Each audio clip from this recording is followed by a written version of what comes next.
part of the motivation behind the podcast was to explore the language of sign spinning.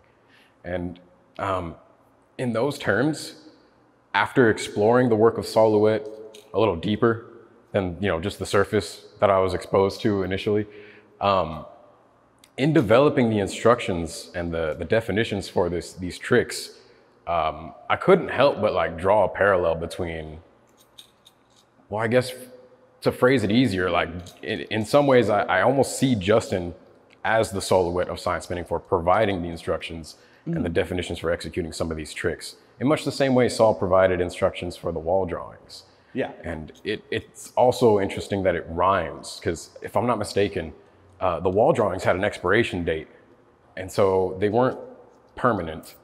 And it's kind of cool that sign spinning isn't permanent. In the way that you drive by, it's there and then it's gone. So with those terms, yeah, it's just crazy. I think that this guy's been my Sol LeWitt in this industry. I'm going to go out on a limb, and I'm going to say, and I'd be curious if Yumi's actually, talked to Carol, his wife, or the estate. I'm sure she has, but to go out on a limb and say he would have loved this, he would have loved you guys, and not because, on the one hand, what was in his purview, right, was art with a capital A, no doubt about it, right? But the idea of culture at large in the broadest sense, right? So even though, the sentences on conceptual art are very much concerned with a wholly self-reflexive art, right? So they're basically, these are statements for artists, to artists, by artists, about artists. There at the same time, there's a deep humanism in his work. And so an appreciation for culture in whatever shape and form that it could take, right? Is art simply the province of artists? I don't think he believed that, right? So everybody has the capacity to express themselves and to make things. And the more people who do it, right? Because at the end of the day, even though he was concerned with art with a capital A, he also believed radically democratic, right? Yes, dude. De-skilling and where art is might depend on, who is doing it and when, right? And so, but the idea of subjecting his ideas, right, as somehow generative of other ideas or other thoughts by taking his ideas and smashing them into something else and producing new ideas is a point where I just can't imagine that he wouldn't be just absolutely thrilled and delighted by what it is that you are capable of doing.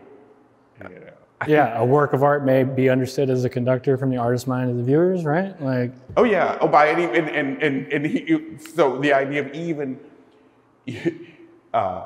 these statements to challenge him, if it would have been a challenge, to say, well, why are these relegated to the page in the book? What if we actually just took them out into the world, right? Do they still hold? Or is life, are your ideas, and is art so precious that it can't survive out in the wild? Yeah. How fragile is fragile is your creation? Right. Can it go through? It's like the preservation of truth. It's like no matter what you do to the truth, it remains the truth. Yeah. So there you go. Like in all context, a truth remains truth. Yeah. So, but I think he would have been tickled, terribly tickled by seeing his stuff thrown up in the air, flipped around, spun around on corners in Los Angeles. I think they're no more or less true in that form than they are on the page. Yeah, and I think I think all too often art is, you know, people, as an artist, people say, I'm not, like, they'll say to me, like, I'm not an artist. I'm like, where does that come from? You know, it's like people like actively not picking up the gift on the table. And it's like, and so I really appreciate this because it engages people in a way that automatically assumes that they are artists too. And it says like, hey, you're an artist, check this out. And they're like, wait, no, not me, who? And it's like, no, you. This message is for you. And they're like, okay, I'll think about it. I love what you're saying about not taking the gift that's on the table. Right? Like, it's like, oh no, you can be an artist. You know, like, it's You like, should be. And you should be. Right. You have the capacity. Maybe the greatest thing you can do. Yeah. Is make something that like conveys your truth to someone else. And when you find that person and they say, yes, that is the truth, that is your kin. Like, you know, that's right there. And it transcends everything. It transcends life, like life and death, because, you know, as we identify with these messages, we are transcending what it means to communicate. Like, you don't have to be alive to communicate. Some things communicating from beyond the grave. It's like being spoken to by a ghost. But the idea that the last sentence being that these sentences are not works of art is really great to see. To say artwork removed for performance, right? When he explicitly said that the sentences are not works of art, but right, it's like, well, he said the sentences are not works of art, but the signs physically, it's like, are they the works of art, right? Once they take this, they've taken this form, right? And in your hands, to say, if he is saying that the sentences are not works of art, right? When they're in your hands, they become works of art. In much the same way when you like plug in numbers to an equation. They do. Like, it's like, so it isn't that they're just like reduced to material, which is really great to think about the piece, that the piece is actually transforming, right? So before I was saying, well, it's reduced to both material and then being subject to advertising. But in essence, what's really going on when that very last sentence says, these sentences aren't works of art, actually the statements on conceptual art under these conditions is being turned into a work of art.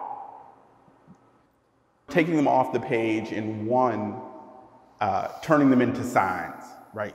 Like with the boards, and then putting them in your hands. So it isn't that they become artwork by virtue of taking a material form. You know, that could, you know, one could argue and say, oh, that constitutes transforming them into art. But I would up the stakes and say, no, that might be, but what transformed them into really good art or really interesting art is when it is then subject to a performative act and gesture, right?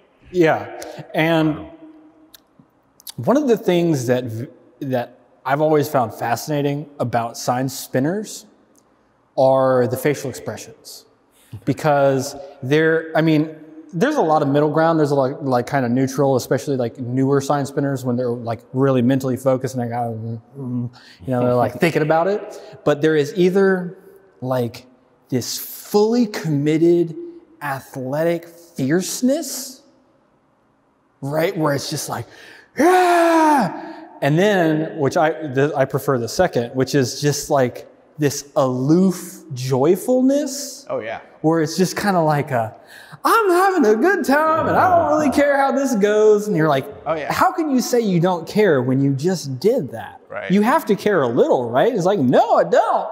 I mean, it's like but you know, I mean, for me, that would be, it's like, to put it, the skateboarding thing, it's like watching Mark Gonzalez skate, right? Watching him skate, it's like, he skates the way I drink a glass of water. Yeah. He skates, it's so fluid, it's just like, this is natural. He makes it look like, it's like, oh, you know, it's not this like, thing at all. Just his body, it's just like, oh wow, just him just skating down the street is such a graceful and elegant act, as opposed to like, oh wow, this is another kind of aggressive, extreme sports guy. And it's just like, no, these are just two totally different approaches. Yeah. You know, to the activity. But, yeah, I mean, Rodney Mullen, of course, is like, for me, and therefore sign spinning, Rodney Mullen just, it boggles the mind, you know, because skateboarding, evolving from surfing, you know, that makes sense to me. You know, you got hills, it's California, they're already good at the waves, so it would make sense that you could control the thing under the feet. But then Rodney Mullen, who, if I'm not mistaken, and I very well could be, like grew up away from, no, that's not right. But I think you're right. He was flat in Florida. Yeah, Florida, right? Yeah, and so just like, I don't have skating. I don't have hills. Yeah. I don't have hills. So what do I do? Yeah. And he's like, well, I could. And you're like, right. Oh God. Oh God.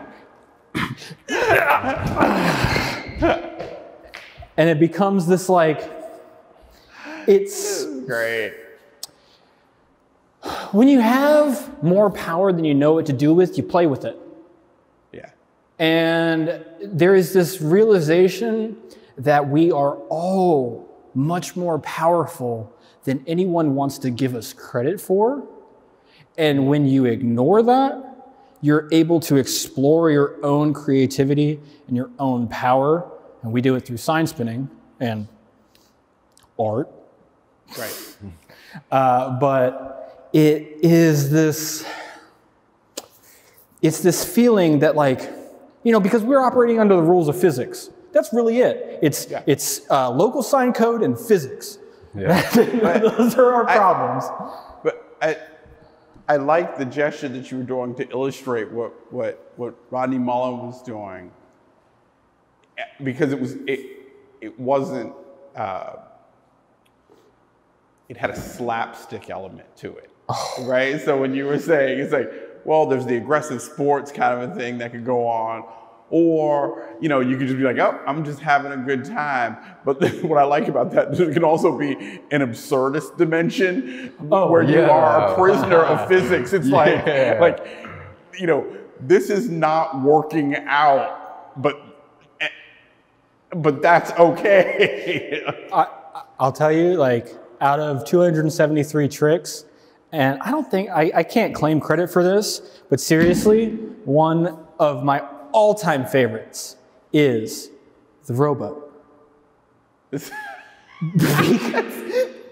Because it just lets people know that I'm not that serious. Right. It's like, and then you pick it up and you say like, oh, well, I'm gonna do that. Oh God, long hair, where'd that come from? Yeah.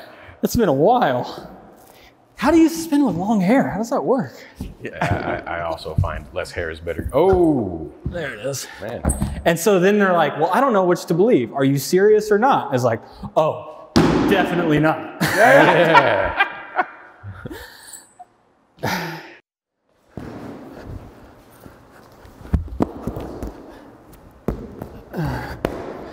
What are tricks? I forget them all. Can I steal some of yours?